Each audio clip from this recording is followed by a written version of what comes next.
I took up piano lessons once. I learned all kinds of stuff like anger, hatred, how to plan an assassination. I'm probably the dumbest piano student since the piano was invented, or even before it was invented. My piano teacher spent 3 days once trying to get me to do this one piece. It was the piece on the piano seat that you turn to make it go up or down. Clockwise, counterclockwise, incredible, how do these gears work? When I tried to play even a simple song, it would come out very, very slow. My piano teacher, she played much faster than I did, and I used to think it was because she was a better piano player. But then I realized that each piano has 3 pedals. One of those pedals must be the accelerator. I never learned how to do the piano clutch. I used to walk 3 blocks just to have piano lessons with Mrs. Thompson, but it took me like half a week just to get to her house because she insisted I bring my own piano. I heard this piano teacher say once, she was probably talking to me, I just wasn't paying attention, but she said, "I want you to practice until you can play this piano with your eyes closed." Okay.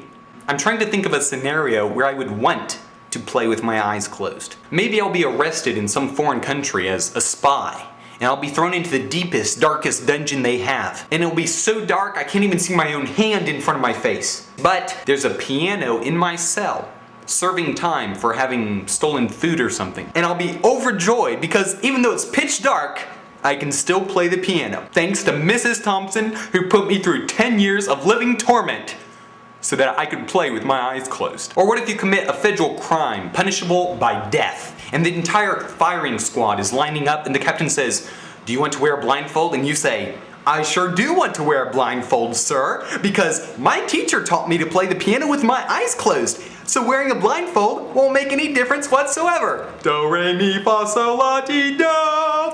Supposedly, when you're really good at something, you can do it with your eyes closed. Well, if that's the standard, then I must be an expert at stubbing my toe.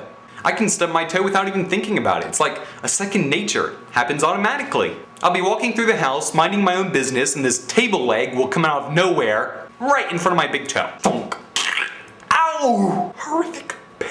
It would be hard enough if I had one toe to look after, but I've got to babysit 10 little piggies, and they are death-defying little piggies. They enjoy radical sports. They run into bookcases, table legs, have heavy items dropped on them, all without wearing a helmet, causing excruciating pain, never mind whose foot they're attached to. It's like us, we aren't attached to the nervous system, you won't feel the pain. I'm seriously thinking of getting airbags on my feet.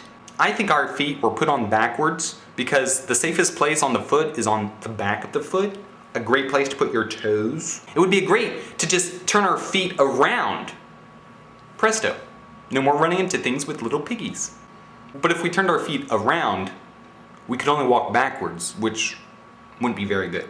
You know how they have kneecaps? They go on your knee and they protect your knee? Well, there was this guy that invented this thing that works along the line of toe caps. Yeah, they protect your toes. He called his invention shoes.